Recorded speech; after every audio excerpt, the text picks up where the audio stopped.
역사 속에서 새롭게 수기제를 통해서 조명해보고 더불어 제대로 평가받는 그런 자리가 됐으면 하는 바람입니다. 그래서 오늘 주제 발표 내용은 수기절의 역사적 의미와 위상 정립 방안. 네, 여기 대해서 전 경기대 총장이었던 이재범 교수님을 소개합니다. 제 소개를 조금만 더 드리면, 제가 이쪽 지역하면 좀 인연이 있는가 봐요. 근데 군 생활을 제가 여기 지금은 없어졌는데 26사관에 살면서 이쪽 파주, 이쪽 연천, 포천, 양주 이때에서 제가 행군을 아주 굉장히 많이 했습니다. 그리고 그 밖에도 여러 가지 이제 연천군과 인연이 있습니다만, 그 나중에 하도록 하겠습니다. 제가 이제 오늘 말씀드릴 거는 수기전의 역사적 의미와 위상 정립 방안에 관한 것입니다. 어차피 발표 시간 짧을까봐 제가 간단한 말씀을 드리도록 하겠습니다. 먼저 이러한 주제를 제가 제안을 갖고 이 관계에 이렇게 연구를 이렇게 뒤져보니까 굉장히 좀 유감스러운 생각이 많이 들었습니다. 왜냐면 이렇게 소중한 유명한 사람에 대해서 연구가 거의 없어요. 그래서 전부 논문을 모아보니까 일단 편 내지 그게 있는데, 실제로 이 수년이라고 하는 것이 지금 보면 아주 초라하고 공동진에 있다고 하지만, 우리나라에서 가장 큰 역사적 사건 중에 하나인 고령 안에서 교훈으로 넘어가는 이성계의 반란에 의한 역성혁명에 관한 그 내용이나 또 그런 사실 전개 이런 것도 굉장히 많이 왜곡이 돼 있고, 그리고 또 의미 자체가 너무 축소가 되어 있어요. 그래서 굉장히 좀 아쉬운 점이 있어요. 이 전에도 제가 그 생활을 할 때 작성을 나가다 보면 저쪽에 대전리 산성 아시죠? 초성리. 그 이때가 굉장히 우리나라에서 중요한 위치거든요. 지금도 그걸 가지고 양주군에는 대목산성이 대초성 전투의 이제 지역이라고 해서 자기들이 이렇게 굉장히 연구를 많이 하는데, 연천군에서는 그런 별로 이렇게 노력이 없는 것 같아요. 그때 그게 만약에 없었더라고 한다면 현재 우리 같은 모습이 어떻게 바뀌어질 수 있을지 알 수가 없거든요. 근데 마찬가지로 수기전이라고 하는 것도 굉장히 소중한 우리들의 문화유산이자 또 문화유산보다 또 더한 우리들에게 이 정신사적, 그리고 또 우리에게서 어떤 역사들의 역사관에 있어서 이렇게 중요한 유적임에도 불구하고 많은 영향을 있었다 하는 것에 대해서 굉장히 참 아쉬운 점을 많이 느꼈습니다. 그래서 저의 이제 전공은 이제 박사학위 논문은 저는 이웃 동네인 철원에 여러분들 궁예 아시죠? 궁예. 네, 궁예에 대해서는 그래도 제가 제법 큰 소리 한 번은 칠 수 있는 그런 위치라고 자부를 하고 있습니다만은. 그래서 철원에서도 요즘 보면 굉장히 궁예에 이런 인물, 또 그리고 궁예 도성에 대해서 굉장한 예산이 들어가면서 홍보도 하고 또 거기에 청화광장을 만들고 하면서 애를 쓰고 있는데, 그게 이제 조금은 좀 성공하지는 않았나 이런 생각이 듭니다. 특히 이제 오늘 위산면에서 이런 걸 주최한다는 것도 있고, 오늘 문화의식이 이제 돋보이는 그러한 지자체로구나 이런 생각을 했습니다. 이거 다음 장 넘겨주세요. 그리고 오늘 말씀드릴 건 수기전 설립과 역사적 배경, 그 다음에 이제 수기전은 어디까지나 제사와 관련되는 거기 때문에 어떤 사람들을 여기다 재앙의 대상으로 모셨는가, 또 그 뜻은 무엇인가, 그리고 이제 그 다음에 이제 수기전이라고 하는 것은 어떻게 하면 하나의 또 문화유산으로서의 집입니다. 그 집이라고 하면은 우리나라에서는 풍수지를 보고 그리고 좋은 집을 찾았어요. 일부에서는 풍수지리라고 하면서 미신이라고 얘기를 합니다만, 우리나라와 같이 자연 지형에서는 더군다나 일본과는 다르게 우리는 지진이나 이런 것이 없기 때문에 자연 지형을 가지고 우리가 살기 좋은 땅이 어디인가, 그러니까 천연적으로 오는 어떤 그러한 자연 재해를 피하기 위해서 좋은 땅이 어디인가, 이렇게 해서 개발하는 자연 과학적인 지식이 풍수지리입니다. 근데 그것이 일본과 같이 이렇게 이제 지진이나 이런 것에 의해서 돌발적인 어떤 그러니까 재해에서 그들을 극복하기 위해서 지질하게 발달한 그런 나라에서 잔뜩 들여와서 우리의 풍수지리가 완전한 미신으로 취급을 받았는데 이 풍수지리는 우리에게 인문학적 환경에서 굉장히 많은 그런 영향을 미쳤던 거예요. 그래서 왜 하필이면 숭의전을 그 위치에 두었는가. 그래서 조선 사람들이 과연 오늘 어떻게 대접을 하려고 했나 하는 그런 의도를 좀 살펴보도록 합니다. 그 다음에 이 숭의전이라고 하는 것에 있었던 가장 중요한 것, 그 가운데 하나가 왕건 동상입니다. 이 왕건 동상은 제가 여기에는 그 개성에 있는 고려박물관에 뒀다라고 했는데 그 이후에 보니까 평양에 있는 그 조선 국립중앙박물관으로 옮겨져 있거든요. 그래서 이것에 대한 것과 이 숭의전과 왕건 동상과 관계, 그리고 이러한 것을 종합적으로 했을 때 앞으로 현재의 숭의전은 앞으로 어떤 방향으로 우리가 좀 더 인식을 하고 또 어떻게 해서 이것을 우리와 내 생활 또 우리 의식 속에 다시 한번 재정립을 해볼 수 있을까, 이거에 대해서 간단히 말씀을 드리도록 하겠습니다. 여러분들 가지고 있는 그 유인물은 4쪽이 되겠습니다. 4쪽. 거기 보면 이제 숭의전의 설비와 가공사죠. 여러분이 잘 아시다시피 숭의전 어디에 있냐면 마전현에 있습니다. 지금은 마전면이 아니고 미산면 마전리죠. 네. 이거는 현재 지명이 바뀐 거에서 항상 수건을 하도록 하겠습니다. 이 숭의전은 그 이성계 등에 의해서 역성혁명이 일어납니다. 여러분들 그 역성혁명이라고 하는 건 그 성을 바꿔서 일어난다. 그러니까 다시 얘기하면 영모를 얘기하는 거죠. 그런데 이제 이성계의 인간은 고려 말에 이성계는 홍건도도 물리치고 이것도 외부도 물리쳐서 무장으로 크게 성공을 한 인물입니다. 그 고려 말에는 당시에 또 지식인들, 요즘 같은 정치인들이겠죠. 지식인 정치인들이 이 사람들이 이제 크게 나눠지게 됩니다. 어떻게 나눠지냐면 고려를 개혁을 하자.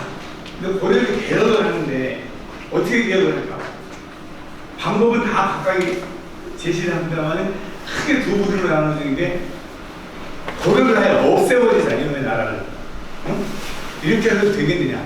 이런 한 부류가 있었고, 또 하나는 야, 우리가 그래도 이걸 점진적으로 개혁을 하면 했지, 이걸 어떻게 해서 나라까지 없애느냐? 그거는 우리가 얘기하는 충분 애국에는 맞지 않는 사상이다. 그래서 대립을 합니다. 그게 바로 대표적인 사람들이 이제 누구냐면 바로 정몽주 또 변한열, 이 사람들과 나머지 정도전 세력들과 크게 갈라집니다. 이 사람들은 다 똑같은 게 뭐냐면 위화도에서 회군을 할 때는 똑같이 회군을 같이 합니다. 예를 들면 무슨 군사훈련 이렇게 같이 했는데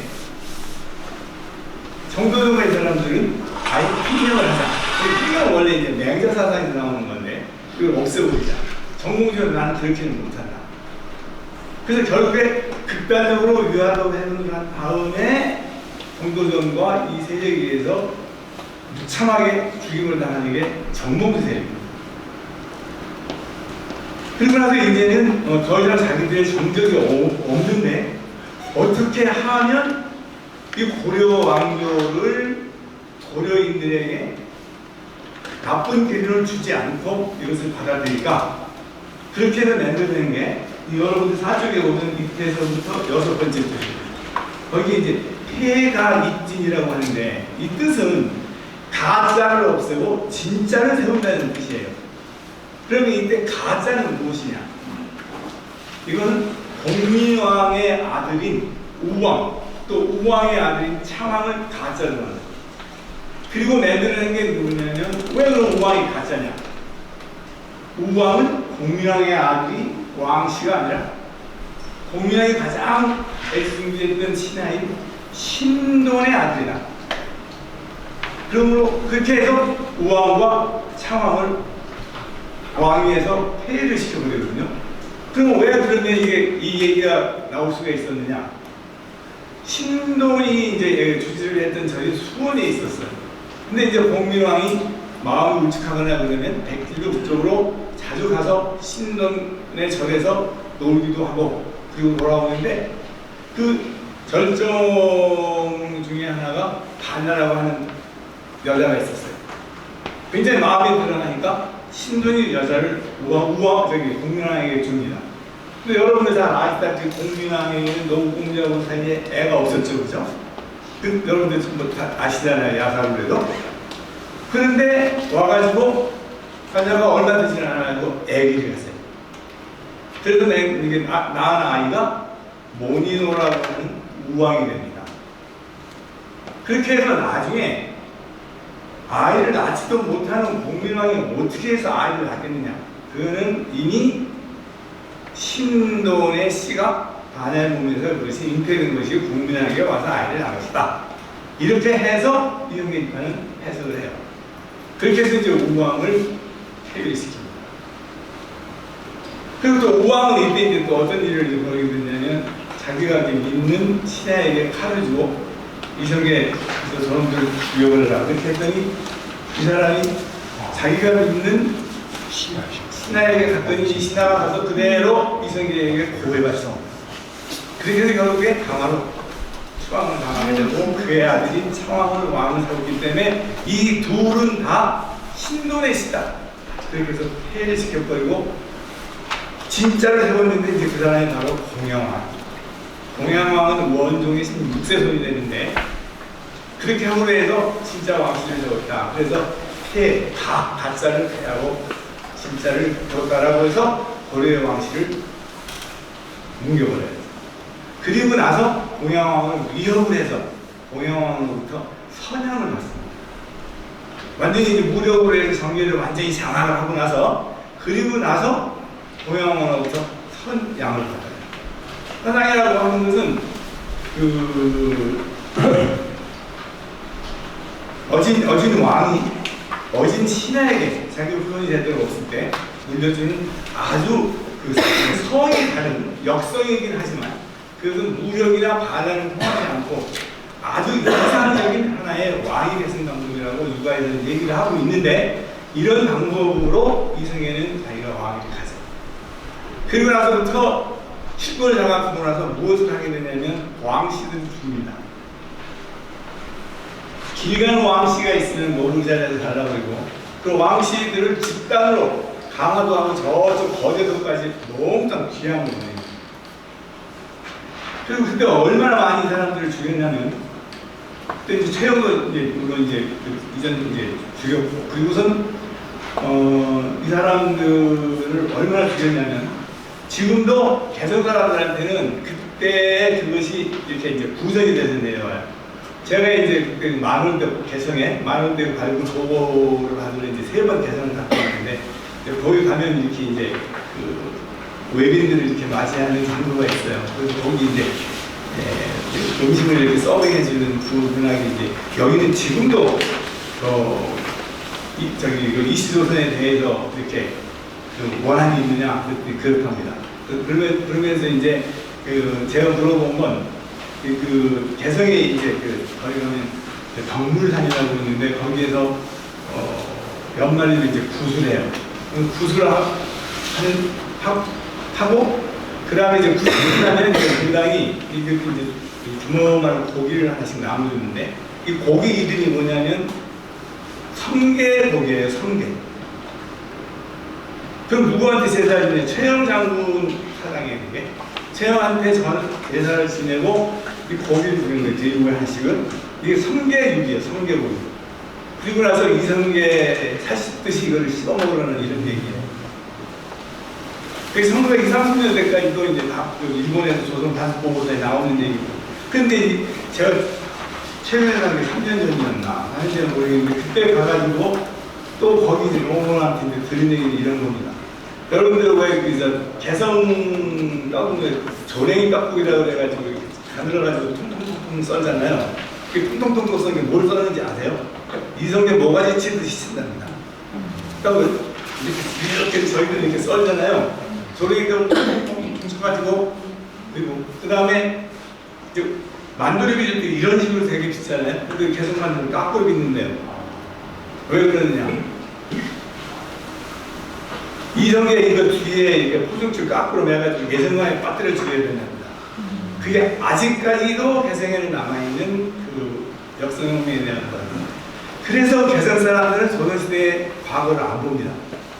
그리고 또 이성계도 거기 이제 두문동이라고 해서 고려에 충성한다는 사람들한테 불이 질려가지고 다 죽여버리고, 그게 개성이 그래서 고려시대에는 분발을 안 해요. 그래서 거기서 뭐만 하냐, 경제 활동만 했기 때문에 거기에서 송상이 태어나요. 그래서 경제로서 개성이 되고 조선에는 그걸 하지 않는 게 지금도 남아있더라고요. 그게 그럴 정도의 심한 게 뭐냐면 바로 이때 이 역선형태였어요.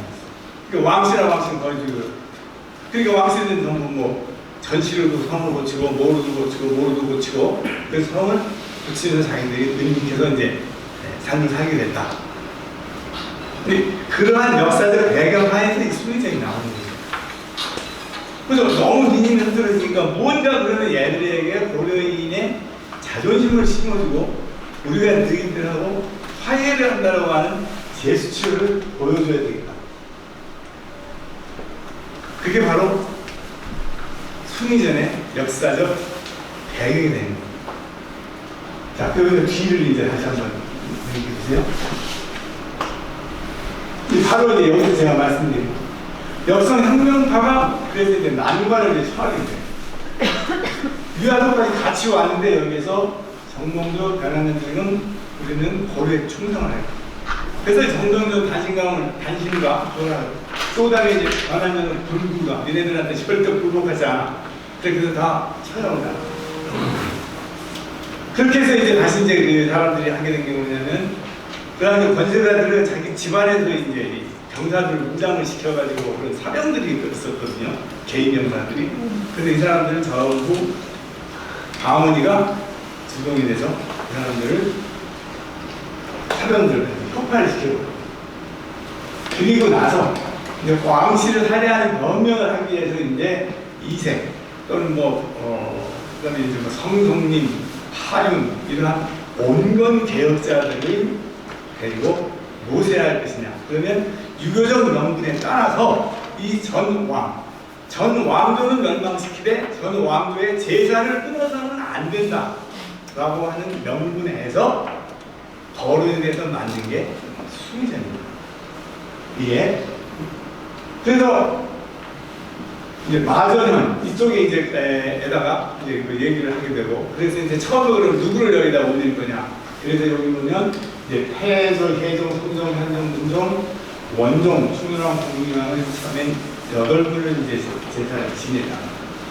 해종대 이거를 이제 축소를 시킵니다. 왜 축소를 시키냐면 해종묘의 밀폐가 이제 너무 많다. 그래서 축소를 시키고, 이것이 공식적으로 4개로 4사람의 왕으로 제사를 지내는 제한 대상이 축소되는 건 세종때입니다. 그래서 이때 이제 명분이 되는 건 뭐냐면, 저희가 소목이라고 하는데, 대개 천자는 7조까지를 모시고 제후는 5조를 모신다. 이제 그거에 대해서 조선도 우리가 그 명나라가 천자가 7조고 우리가 5조인데 왜 고려를 8조로 하냐.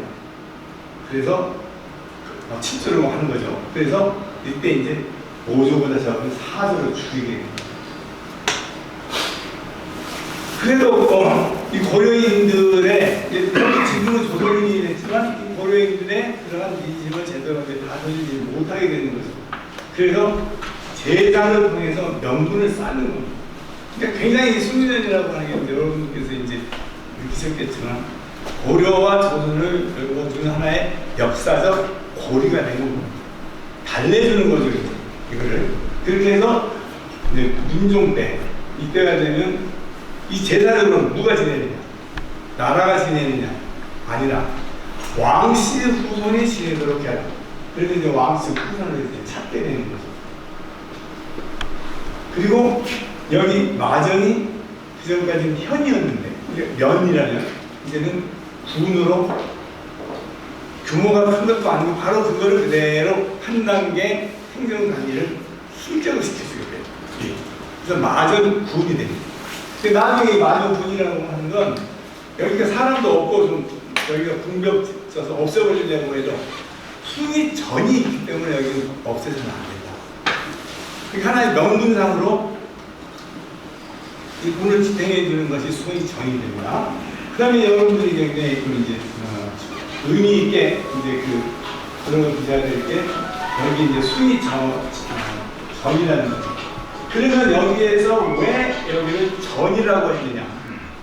여러분들 건물에 계급이 있다는 거 들어보셨죠? 건물. 제일 높은 건물이 뭐죠? 궁. 아니 궁이 아니고 이제 궁은 뭐 궁궐 이렇게 얘기를 하는데 그건 기능적인 뭐 현판의 이름으로 봤을 때 제일 이제 격이 높은 건 전입니다. 그러니까 이게 왕이 있었던 곳은 전부 전이에요.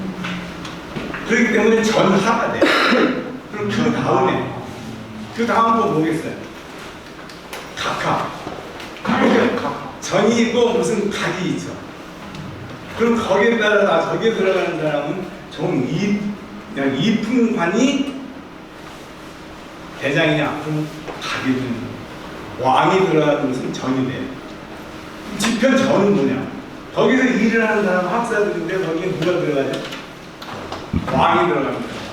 왕이 들어가는 걸 학사들하고 직접 대우를 해주고 그래서 그때 숭이전을 뭐로 만드냐면 이때 민영 때 전으로 올려줍니다. 그 전까지의 세종 때는 뒤에 또 얘기가 다시 이렇게 아마 중복이 돼서 나옵니다만은 사위를 모셨기 때문에 4명의 왕을 모시는 사당이라고 해서 사당 사자를 썼어요 그때. 그 문종 때 이게 그리고 이때 왕씨로 후손 봉사를 하게 됩니다. 그리고 이제 세조 때 다시 또 우대를 해서 사품으로 했던 것을 임순례라는 사람인데 이거 이름이 원래 왕인데 왕자 앞에다가 하나 임명하니까 뭐가 돼요? 막길이 임자가 되죠. 그래서 임순례를 이름을 바꿔서 그리고 그 왕은 조선의 왕이 있는데 성을 왕씨로 쓰게 놔둘 수는 없겠죠. 그래서 임순례를 바꾸고 이품관의 상당을 두고 또 거기에 녹봉을 그 지방 그쪽은 돈이 별 많지 않으니까 경창 중앙에서 직접 내려오는 건 세조 때 배우를 했습니다. 그럼 왜 세조가 이렇게 배우를 했는지 세조도 어떻게 했죠? 단정을 족하주였죠. 그래서 그거를 자기의 그 찬타를 어느 정도 컴프라치 하려고 하는 그런 의도에서 그렇게 했다라고 하는 것이 지금까지의 결과입니다. 네. 그러면 과연 여기에는 어떤 사람을 어떻게 모셨는가? 다음. 네. 수요일에 이걸 하면서 이제 거기 여러분들이 이제 가지고 있는 보면은 이제 칙족입니다. 칙족. 거기에 보면 이제 거기 처음에 거기 인용 부분에는 그게 이제 천자칠명 그 다음에 제우 오느라고 하는 것에 대한 얘기고 두 번째 나와 있는 왕씨 후손에게 이걸 맡겼다라고 하는 것을 하나의 조례를 만들었다는 그런 뜻입니다. 그리고 그 안에 있는 건 이제 아까 말씀드린 대로 전 왕조를 멸망을 시켰다고 하는데 제사를 끊지는 않는다라고 하는 서명에 나온 얘기를 이제 제가 이제 기록을 해둔 겁니다. 그 다음에 이제 8쪽으로 이제 들어가면 거기에 바로 이제 저 얘기가 뭐냐면 단군은 하늘에서 내려진 하늘의 명령으로 됐고 기자는 인간 세상에서 이거를 교화한 그러한 유가적인 큰 덕이 있기 때문에 태양구에다가 이걸 올렸는데 고려는 고려대로 인민들을 보살폈던 공이 있기 때문에 특히 그 가운데서도 공이 고려의 이제 그 해왕, 현왕, 충경왕, 충렬왕 사람들을 해전도에다 같이 부제를 해서 제사를 지내자 이런 이제 얘기들이 나오게 됐고 거기에다가 조박이라고 하는 신하가 얘기를 해서 성왕부랑 공미나 여기는 왕이라고 했습니다만 이거는 이제 조선 실록에는 전조의 그거를 조종을 붙이지 않았기 때문에 이제 왕이라고 얘기를 하게 되는 거죠. 그렇게 해서 팩상을 보내주고 그 다음에 고려 태조의 주상이라는 건 금동으로 만든 상입니다. 이 상은 원래 어디 있었냐면 개성에 있었죠. 개성에 왜냐하면 고려의 종묘가 있었으니까 이성계가 왕이 되자마자 바로 고려의 종묘를 없애버리고 그 자리에다가 자기네 조선의 종을 만드는 거예요. 그러면서 그럼 거기 있는 걸 다 버려버리면 또 고려에 반발이 생길 수 있으니까 그것을 어디로 보내느냐? 마전으로 보내요. 그래서 그때 태조의 주장을 이쪽으로 보호하는 거예요. 예. 자, 그렇게 해서 이때 이제 맨 밑에 아까 제가 말씀드린 저 숭의생 되기 전에 이름은 4명의 왕을 모신다 그래서 사리사 이렇게 해서 이제 제사를 지내는 행위로서만 처음에는 달리려고 했는데 그 다음에 이것도 되지가 않죠. 다음 사람. 네, 그리고 이거는 나중에 그냥 기록으로만 참고를 하시면 될 것 같아요. 여기에 그쪽입니다. 여러분들 가지고 계신 거는. 그래서 요거는 나중에 기록으로만 이렇게까지 여러 번, 그러니까 도대체 조선에서 고려 왕을 어떻게 우리가 해줘야 될 거냐. 그래서 처음에는 8왕으로 했다가 왕을 3명만 했다가 덧붙였다 뺐다 그러다가 결국에 세종 때 4명이 됐고 그리고 나서 경국대전이라고 하는 지금 같으면 조선의 헌법 체계라고 할 수 있는 경국대전에 4명을 숭의대전하는 제사를 지낸다. 이렇게 해서 확정이 됐다는 뜻입니다. 그러니까 숭의대전 왕은 몇 분을 모시는 거죠? 가시는 얘기가 재미없는데 가시는 분들이 있고 그죠? 물어봐야 되겠어요. 왕은 몇 분을 모시는 거죠?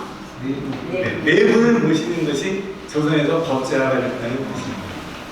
그리고 나서 이제 왕만 있으면 되지 않기 때문에 왕에게 가장 충성했던 사람은 그 왕에게 제사를 하면서 함께 같이 제사를 지내는 신하들이 있어요. 그리고 우리가 배향을 한다고 해요. 같이 옆에 배향. 그래서 배향을 모시고. 그래서 원래 고려 시대에는 왕이 전부에 이제 34명이죠. 그래서 74명의 배향 모신이 있습니다.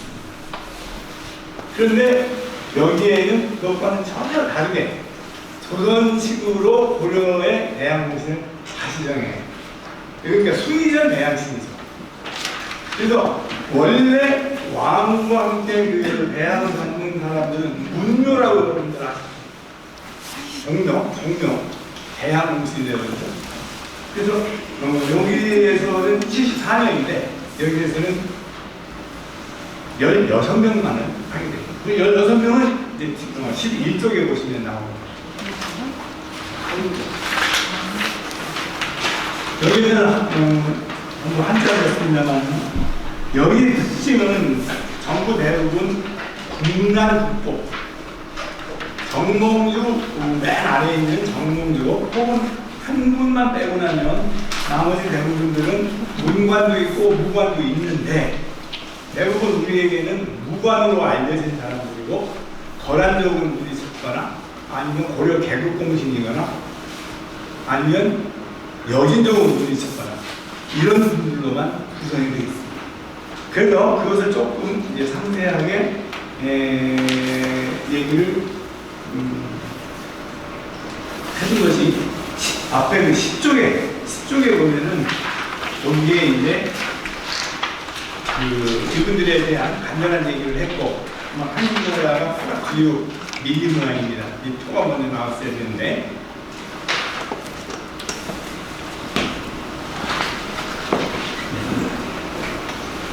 그 다음에 이제 저희들이 살펴봐야 될 것은 다음 장.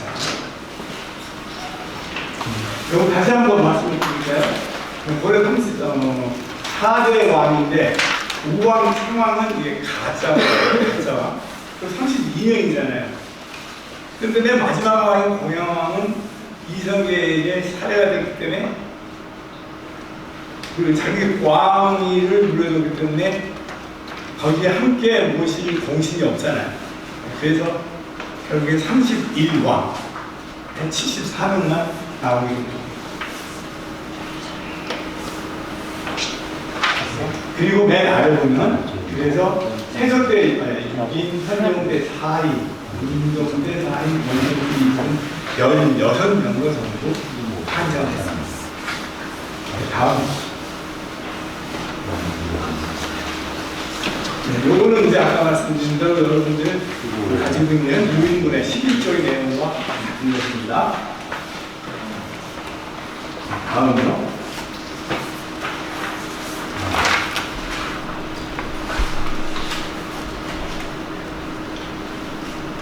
자, 요거는 아까 이제 여러분들 다시 이제 그 해조 때 5살, 그다음에 서인은 이제 성종 때 거란을 일으키나 강간선도 마찬가지죠. 김부식은 요청의 날을 지나고 또 우리 김치라는 분은 이제 거란조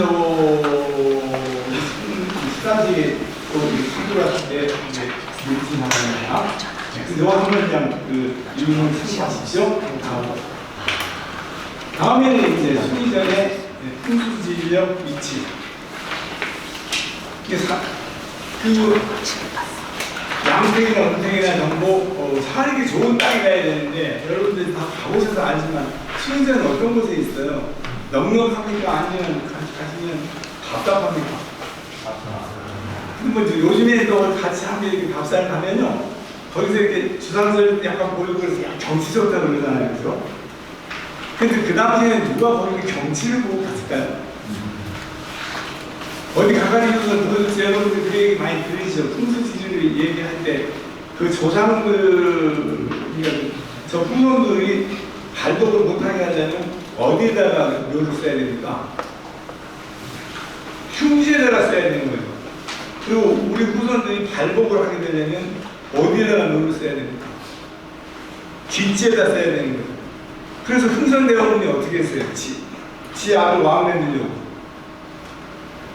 충남에 있는 그 홍성 가야산인가요? 거기에다가 안반이 굉장히 굳어요. 근데 그 굳은 거를 에다가 그게 왕에게 했다고 해서 그걸 가서 뺏어보잖아요. 그래서 흥선대원군 형이 이최영이라는 사람인데 이 사람이 가보니 야 여기는 나는 내 배짱 가지고는 이 안반에다가 묘를 못 쓰겠다. 그러니까 이 형이 배워본 얘기는 뭐냐면 이런 데다가 해야 굳건한 왕이 나온다 그래서 거기에다가 묘를 써요. 거기다가. 그런 것처럼 수의전을 만약에 아주 좋은 뒷지에 놔두면 어떻게 됩니까? 누구 좋으라고 여기다가 쓰겠어요? 왕씨가 일어나는 소리밖에 안 되거든요. 그런데 또 그렇다고 해서 옛날 사람들은 누구나 다 풍수를 볼 줄 아는데 여러분들 왜 이 말하면은 요즘 분들은 또 뭐 장애인 차별하냐 그런 얘기 할까봐 말하기 어려운데 저희 어렸을 때는 누구든지 가짜 우치는 다 알잖아요. 그러니까 병신 육갑하냐 그러잖아요. 그러니까 그게 장애인 비하하는 게 아니고 그만큼 우리들에게는 풍수나 육갑이나 이런 것들이 상식화되어 있었어요. 지금 우리 초등학교나 구구단 모르면 안 되는 것처럼.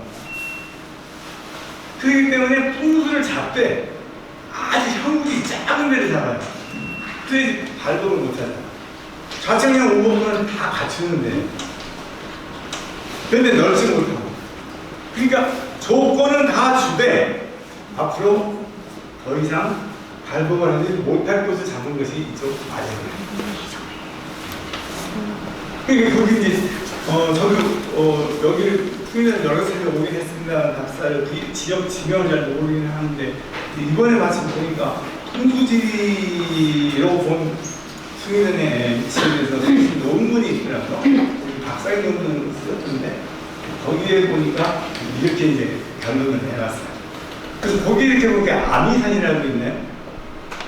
네, 그래서 그걸 중심으로 해서 자충령 500호 이런 건 다 갖췄는데 그거는 절대 미래를 바라보는 것이 아니고 조건만 갖췄지 절대 발복을 하기 위한 장소가 아니다. 그런 얘기를 거기에서 이제 쓰고 있어요. 그러니까 사명, 제사를 지내야 되려고 하면 평지가 있고 사람들 접근성이 좋아야 되는데 여러분이 거기 접근성 좋습니까? 거기 가려면 어떻습니까 지금? 자동차 가기 힘들죠? 그리고 들어가더라도 저같이 운전 잘 못하는 사람은 오른쪽으로 떨어질까봐 겁날 정도로 아주 굶겼던데. 그러면 네 번째 주제는 이걸 왜 이렇게 했을까? 그러니까 궁극적으로 형편없고 이런 데서 제사를 지내니까 고려인들은 망할 수밖에 없었고 그들이 앞으로 뻗어나갔던 여지를 없앤다는 뜻에서 그래서 좋은데 잘못 또 고려인들이 오게 되면 어떻게 돼요? 자기 왕조에 대해서 뭐가 됩니까? 여러분들은 자기 고향이 넓고 좋은 데 있으면 자꾸 가지만 나 그런 거면 내 고향 말도 하지마 거기가 오는 거냐? 그런 인식을 해서 향수를 최소화하세요. 그러면 왜 이런 것에 대한 안 해보려고 말지. 그 밑에 줄입니다. 아까도 말씀드렸다시피 역성혁명을 그렇게 몸치고 나서 이 사람들을 무마를 시키려고 하는 화해형인 거죠. 화해. 그래서 의례적인 측면 우리는 하기 싫은데 안 하면 얘네들한테는 혼이 나겠고 그러니 만들어는 주는데 이렇게밖에 못 만들어주겠어. 그래서 의례적인 아주 형식적인 그런 측면이 강하다. 이렇게 보면 결론을 내리자고요. 그래서 숭례전의 풍수적 관점에서 봤을 때 절대 입지는 갖추고는 있으나 길지는 아니고 그리고 홍보용에 보여주기 위한 것이었다. 그래서 맨 마지막 이게 의미가 있더라고요.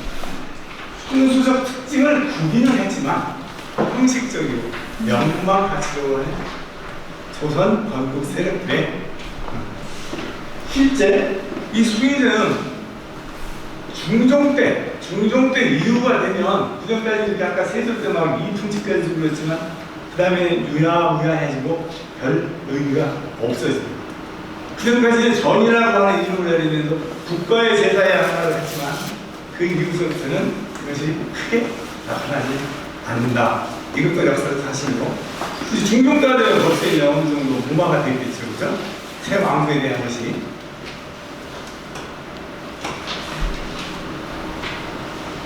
네, 그 다음에 이제 다음 장입니다. 그러니까 당시의 숭례전과 고려인들과 그러면 얼마만큼 밀접한 관계가 있겠느냐. 여러 가지 뭐 얘기가 있습니다만 저는 이제 이거 하나만 얘기를 하고자 합니다. 숭례전에는 왕건의 초상화와 왕건의 동상이 있었어요. 지금 숭례전에 왕건 동상 없죠. 초상화는 있죠. 그 초상화는 언제 그려진 겁니까? 요즘 알려진 게 1972년인가 그게 됐고 숭례전은 6.25 정권 때 완전히 싹 소멸되고 그때 있던 것들은 아무것도 없었다고 그래요. 그런데 그 다음에 지금 이게 이제 복원이 되면서 그 당시 밑에 제대로 발굴 이런 걸 해가지고 그 위에다가 특별한 이런 거 가가지고 올려진 건지 아니면 그냥 대충 했는지는 정확히 모르겠는데 1972년 수준이라면 아마 정밀 발굴 조사가 안 이루어질 수 있었을 거예요. 네, 그건 제 추측입니다. 네. 그리고 이제 13조입니다. 여러분들 가지고 있는 건 거기 보면 이제 뭐 전사청이 있고 뭐 있고 하는 건 잘 아실 것 같아서 거기서 얘기를 더 안 하겠고 그 밑에 요 얘기만 하겠습니다. 진영이라고 하는 것은 이제 그 태조의 이제 초상화를 얘기하는 거죠. 죄송합니다.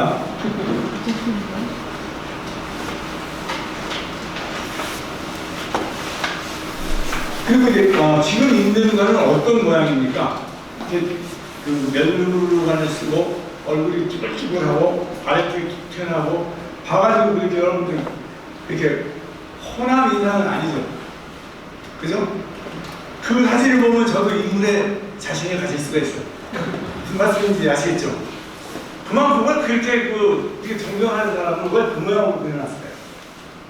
그래서 그건 워낙 이제 후대이기 때문에 옛날 그림을 봤던 사람이 그걸 생각해서 그린 건지 아닌지는 추측을 할 수가 없지만 북한의 그림이 또 하나 있습니다. 그래서 오늘 제가 처음 개성 갔을 때 보니 이제 태조 왕건능이라고 하는 CD를 하나 사온 게 있는데 그 집에서 뛰어왔더니 그 윈도우 98에서 한 거라서 나오는데 근데 요새 윈도우 뭔가 좀 요새 최신 버전을 했더니 안 떠요. 그래서 안 올렸습니다. 거기에 초상화를 또 이제 그려놓은 게 있는데 거기에는 굉장히 풍족한 모습으로 그려놓은 게 있어요. 그 현재 그러니까 후대에 만들어진 진영은 두 가지가 있는 거죠. 1993년 숭의정 특별히 발굴을 할 때 이제 현릉이라고 하는 것은 왕건릉도 있고 또 이제 후대 공민왕릉도 현릉입니다. 한자가 달라요. 앞에 그 나타난 한자고 뒤에 건 검은 한자, 공민왕릉은 그렇게 쓰는데, 그런데 여기에서 이제 보니까 이제 여기 제가 써놓기는 했습니다만은 그 모양 자체가 다른 것보다도 가장 특징적인 것은 여기에다가 통천관이라고 하는 황제의 관이 있었고, 그리고 몸에는 남자의 심볼이라고 하는 것이 아주 극도로 축소가 되어 있습니다.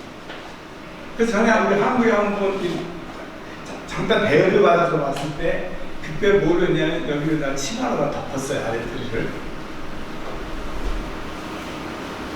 근데 여기서 같이 발굴된 게 뭐냐면 비단 조각하고 그 다음에 여러 이렇게 청동거리가 있는데 이게 여기에다가 옷을 이렇게 아마 입혔던가 봐요. 옷을. 그러니까 어떻게 보면 옷을 만약에 입혔다라고 하면 심볼이 만약에 작게 이렇게 또 하면 또 어떻게 음란하기가 될까? 심볼을 작게 너무 여러분들 뭐 피렌체 가면 다비드상 있잖아요. 아주 심볼이 아주 그냥 우뚝하잖아요. 거기다가 이렇게 딱 이렇게 옷을 입히면 어떻게 되겠어요? 아랫도리가 뿔릭하지 않겠어요?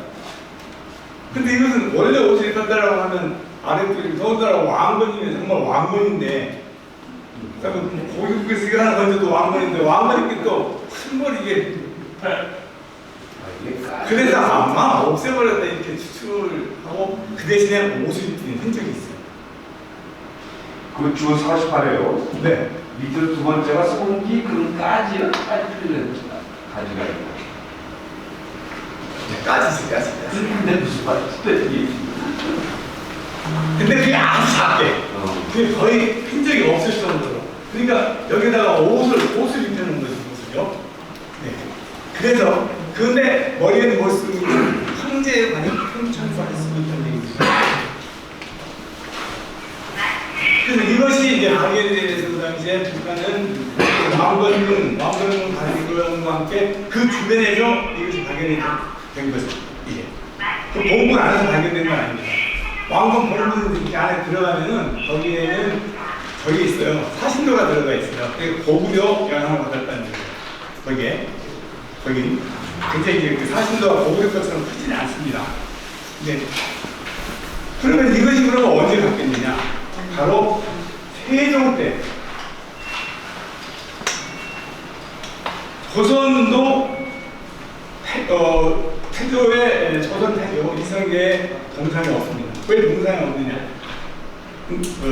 논어에 보면 그런 얘기가 나와요. 토를 만들지 마. 너무나 토를 만들지 마. 우상을 만들지 말라고 했거든요. 그러니까 사람의 형체를 만들지 말라는 뜻이에요. 그러니까 조선의 왕도 주상이 없는데 그 고려의 왕의 주상을 거기다 모아놓느냐. 그렇게 해서 그때 뭘 바꾸냐면 지금 신이 있잖아요. 나무로 만든 거 위판으로 바꿉니다. 그리고 그때 개성으로 다시 가져갔는데 그것이 실종이 된 것이 거기에서 93년에 발견된 것으로 현재 학계에서는 그렇게 인정을 하고 있습니다. 근데 얼굴이 뭐 너무 예쁘고 그리고 그런 모양을 했기 때문에 처음에는 불상으로 우리들이 이제 인정을 했다가 현재는 왕건상이라고 하는 것이 이렇게 정문입니다. 네, 다음입니다. 그 다음에 정립 방안은 제가 아주 간략하게 말씀드릴게요. 앞에 있었던 것을 그대로 원위치를 시켜놓으면 됩니다. 다른 얘기밖에 없어요. 원천에 암암사가 있었고 그 암암사자리 왕건동상 동안이고 그렇게 해서 전통성을 우리가 찾고 그 다음에 사화가 16배시인데 지금도 저희가 미패능이 있고 근데 이거에 대한 것을 좀 더 우리가 소상하게 역사적 근거나 이런 자료를 해서 만들어 그리고 여기가 바로 우리가 그 고려의 그 참 원한 있는 또 그리고 조선과 화해하는 장소이다 이걸 얘기를 해줘야 돼요. 그러게 하기 위해서는 모든 것이 역사적 부산이라고 하는 건 실증적이고 고증을 거쳐야 되니까 그런 것들을 다시 한번 검토를 해보고 그래서 이제 이거는 뭐 한번 초상화도 지금 막 이렇게 있는 것을 요즘에 표준 영정이라고 하는 거나 만들잖아요. 그러니까 그걸 다시 한번 우리도 시도를 해보고 이렇게 해서 좀 고려산에 이런 기록에 나오는 거 아주 코가 융준하다고 그랬어요. 그리고 어깨가 똑바로 했던 거예요. 그러니까 그런 이제 모습을 한번 저희들이 또 초상 영정 그리는 분들한테 얘기를 하면 모습이 나오더라고요. 그 다음에 왕건 동상 같은 게 저것을 한번 협의해서 복제품이랄까 한번 우리가 제작을 해볼 수 있고 저번에 이제 2018년에 그때 고려 건국 1100주년이잖아요. 여러분들 그때 그 사실 다 아시죠? 그때 국립박물관에다가 저기 그 전시장 하나를 비워놨잖아요. 북한에다가 이걸 빌려달라고 그랬거든. 근데 끝내 안 왔어요. 그럼 우리가 그걸 해서 여기에서 지금 거기에 대한 거는 이게 그 시뮬레이션이나 다 해서 공간적으로 다 볼 수가 있으니까 그거를 실물 크기로 해서 그냥 1m 40cm 정도 되거든요. 그걸 하는가. 그리고 주변에 홍수 있지. 그 다음에 이제 숭이선 주변을 고려마을로 해서 여기다가 어차피 가볼 수 없는 개성이니까 분문동도 만들고 또 그런 고려천을 한 번쯤은 부활을 시켜서 여기를 고려와 조선, 결국 고려와 조선에 있는 이거를 우리가 서로 이어놓는다라고 하는 건 한국 역사의 맥을 끊지 않고 놔둔다는 거예요. 지금 이제 남북이 이렇게 되어 있기 때문에 이제 북한은 고려까지를 자기 전통을 보고 있단 말이죠. 그렇다면 우리는 뭐로 보느냐? 고려와 조선까지도 이게 대한민국으로 들어온다라고 하는 것을 저희들이 역사상에서 반드시 일어나야 된다 한다면 지금 현재 우리가 할 수 있는 문화적으로나 역사적으로나 또 의식적으로 승리전이 가장 대표적이고 반드시 해야 될 그런 것은 아닌가 이렇게 제가 생각하면서 지루하시지만 제 얘기를 들어주셔서 감사합니다.